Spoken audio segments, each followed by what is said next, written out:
God, I love my producer. He's absolutely amazing. He's back there. He puts everything up. He gets everything ready for me. And then he politely says, Ninon, are you ready?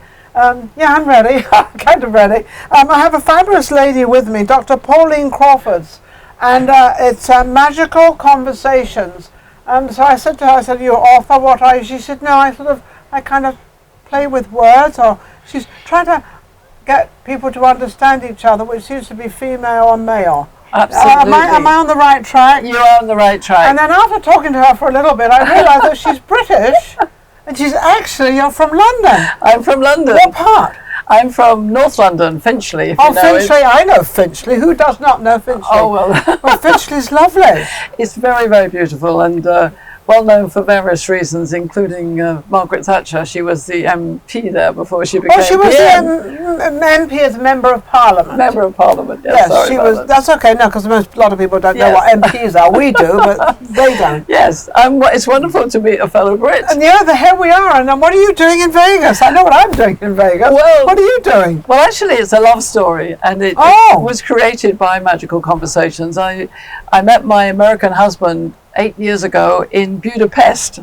Okay. And he had come from Vegas to Budapest. I had come from London to Budapest, and we met there, and we fell in love over a magical conversation. Oh, how so magical! I love the word magical because life is totally magical. Because you can make it very depressing and very bad and very down there if you want to. Yes. I'm not that type, as you probably know by now.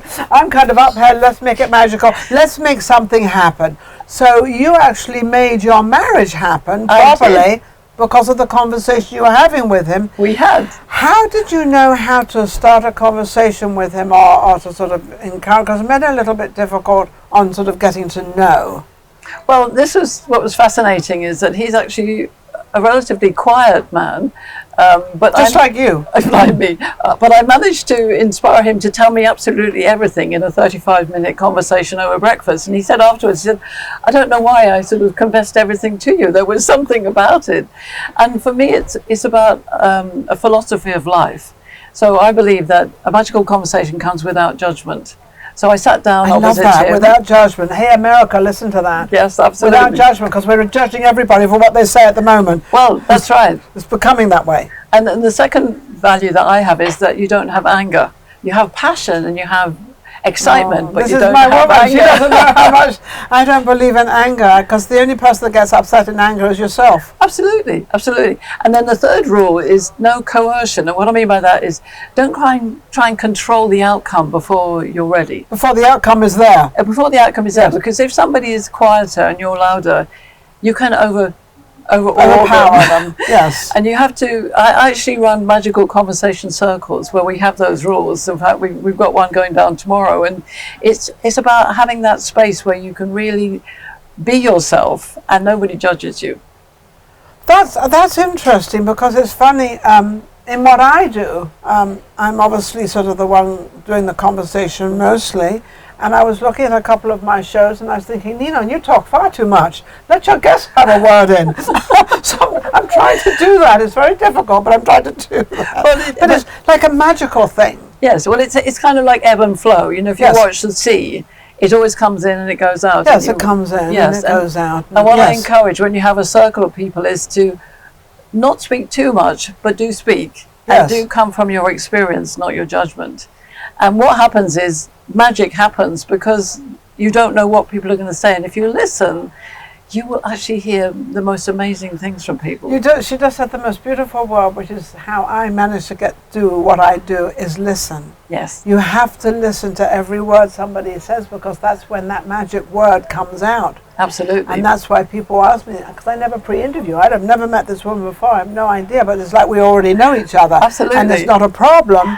I'm going to allow her to speak a little more than I do, because I'm catching myself. I'll try to catch myself. Well, one of the things I want to mention is, you know, I'm British, you're British, but we're here in America. And, and we know that people are quite argumentative at the moment. Very much so. We're quite judgmental. Yes. And I think we need to have these conversations. We've got to draw a line in the sand and actually sit together as men and women and understand what the hell do we want to do with our world? Because if we keep on arguing, we're just going to go Well, down the that's wrong it. hole. And it's so funny. They're talking all about these homeless people everywhere, all over. As you know, there's a lot of homeless. I haven't seen the drug thing ever come into these conversations. I've heard that they've got these needles all over the place, but to me, and I'm not judging it, but to me, we're having this big problem with drugs coming in from every port of America, it seems. Yes. And no one seems to be talking about it. And I don't know why they can't catch them. They come in on planes and all sorts of things, and why can't we catch them? I mean, we're not that stupid, are we? Well, it's crazy, but we need to go back to some fundamentals about what do we want to drive a world which is about love or about fear? And if it's we're in fear. We're all in fear. We're all arguing. We're all polarized about politics and also my special area, which is why have we got so many male-only boardrooms in corporate America? Like, there's only 33 women running businesses in the Fortune 500.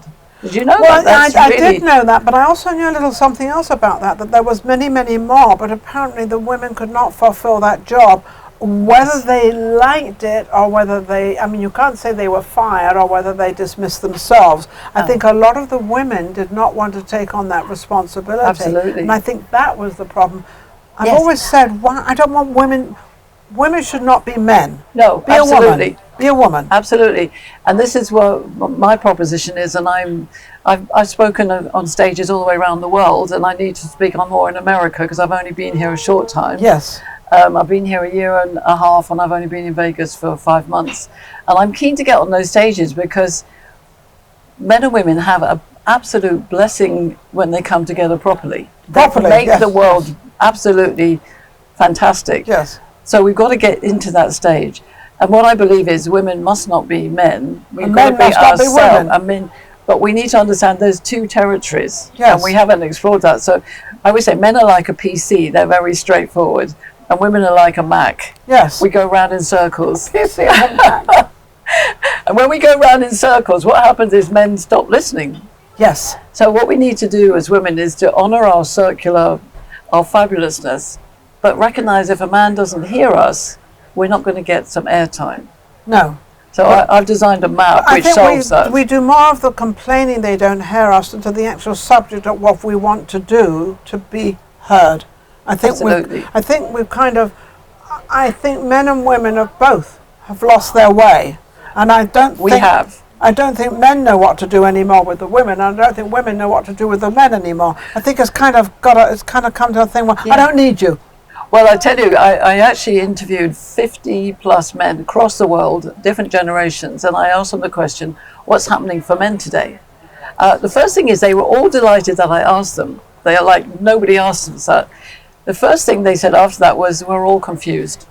We're not confused about ourselves, but we're confused about what do women want? Well, what do we want? But also they're now confused about touching a woman or being close to a woman because they're going to get sued. So what have we done? Are we shooting ourselves in the foot? Well, we are. And I wrote an article recently about men opening the doors for women on boards. Because I said, if we don't persuade them to open the doors and we don't walk in with sensitivity and some sense about them, they're going to close the doors again.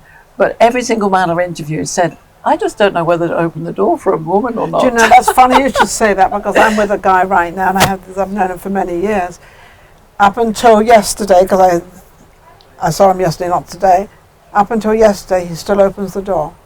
And my husband did that for 29 years. I happen to like it, but not every woman says, I'm capable of opening my own door. And you think, oh, okay. I know, but that's what's confusing them. And I'm like you. I love it if a man opens the door for me. You can open the door all day long for me. You can go pull my seat out. Yes. You can let me serve. I love being a woman. Absolutely, and I love being honoured as a woman and being treated with respect. Yes. But the interesting thing is that we should treat everybody with respect. But shouldn't we treat the men as respect too? Oh, absolutely. Yeah. Because the other thing they said was, I said, well, what else? They said, well, we don't want to be smothered. We want to be just ourselves. We're really good guys. We're straightforward. We're really quite simple. Allow us to be who we are and allow us to create solutions for you. Yes. See, a lot of women go, oh, don't worry, I can do it on my own. And then they want the man to look after them when they go out for dinner. So, they want the man to pay the check. Yes. And I think that's kind of lost its way because it wasn't whether a man would pay a check. a man always did pay the check. Yes. There was never a who's going to pay the check, or Yeah. are you going to pay half? I don't know about this half business. I understand it when a group of girls go out Yeah. and we all have our separate bills. I understand that. That's perfectly normal. But this, when you go out with a guy, you've got to, who's going to pay the bill? Yeah. And men do like to look after us, and then I think They love it. we've grown We've lost a it. lot of women who go, no, I'm totally independent, and it's swung the balance the other I'm way. not independent at all. I never want to be independent. I love being a woman. It's Yes. funny, when I first got married, my husband asked me a couple of questions, and when we were dating and everything else, and they were a little bit sort of, how do you figure this out? He'd already been married twice before and they failed, so obviously that didn't work. So I said, well, as long as you're the man and I'm the woman, and we play those parts. Yes. And we kind of meet in the middle. We do. As long as he has his thing, Yes. and you have your thing. And it's all about give and take. Yes. And understanding that we're different. And I always say this, our differences make difficulties only when we don't understand them. So Just ask. we go, somebody's different, but if you ask and you explore and you have a magical conversation, like my husband and I, Jim and I, we met, we actually left that conference. We were at a conference and we left the conference and we wrote to each other for 6 months, 45,000 words of magical conversations. Oh, isn't that And then I beautiful? decided I had to come to Las Vegas, so I did for 10 days, and he proposed to me on day 8, and I said yes, and we got married that year. Oh, how fabulous. So you've but it looks like it looks like you're very grounded. Yeah, You love being a woman. I love being a woman, and I love helping women and men to understand the conversation that they can have, which makes magic. What is the most prominent one that you could give our audience? Well, the most important thing that happens between men and women is that, remember that men are like this PC. Yes. When they hear questions, they expect to give you an answer. But most Yes. women ask questions without actually wanting an answer. So what women do is we ask random questions in order to explore more things. And the man goes straight into, oh, that's a question, I'm going to try and answer it. And then she goes, no. So my advice is just recognize when you're talking too much and asking too many questions, if the man looks confused, just stop talking. Yeah, stop talking. Maybe explain what you're trying to find out. And a very good advice is make sure you create a win for him. Ask him exactly what it is you want. I would like you to listen to me for 10 minutes. Yes. I have something to share. But don't just randomly go into it. Just make it clear, because men like steps. They're very instructional. So true. They're very If you tell them 1, 2, 3, so I'd like you to sit there, I'd like you to listen to me for 10 minutes, and then we'll explore a solution at the end. It might sound pedantic, but actually the man's going to go, oh, good, 1, 2, 3, I can listen to that. See how simple it is? Yeah. I love it. It is so simple to find out. The simplicity of life. Oh, absolutely. Is normally the most complicated life, because it's so simple that that's why God doesn't tell us what's going to happen to us. Do you know why? Because we don't make a mess of it, because we don't choose what we want to do and not what He wants us to do. Well, this is what I've written in my book, and what I do for people is that if anybody has a difficult problem, a difficult person in their lives, then come to me in one session. I can help you solve that, and you don't need the other person in the room. No. And because actually it's all about your perspective on that other person. It could be your mother, father, siblings, could be people at work, could be anybody. Yeah. But you don't need the other person in the room, and it's magic. Yeah, it's actually a thing of listening. Yes. My greatest thing is I always remember saying to a young man about his son, and I said, all you have to do there is listen. And he actually called me back a week later and he told me, he said, Ninon, he said, you just gave me the greatest single word out. He said, because now I just sit and listen to my son as to what he has to say. And I would say that to all parents. Please just listen to your children. Listen. Just don't interrupt with your story. Yeah. Listen, and the other word is appreciate. Appreciate, yes. Just appreciate people for their differences. Yeah. Even if you say to somebody, you're very different to me, but I really appreciate that. It will go 1,000 miles to you being tuned into each other. I love it. How can and keep smiling. Yeah, keep smiling. Yeah, keep a happy face. I couldn't agree with that. Absolutely. How can anybody reach you, Pauline? Well, as I say, I'm known as the Ambassador of Magical Conversation, so my website is missmagicalconversations.com. But I'm on Facebook, I'm on LinkedIn, I'm on Instagram. All the above. You've got to do all that. And I'm here in Las Vegas, so you'll find me. She can be found. Absolutely amazing. It's nice to know on both sides, because we both I'm not going to say we're equal, but we equal. Just one is a man and one is a woman. That's all it is. Yes, we're equal and different. Equal but different. And we have to be, because otherwise, well, who knows? Who knows? We'll be right back. Vegas Live with Ninon.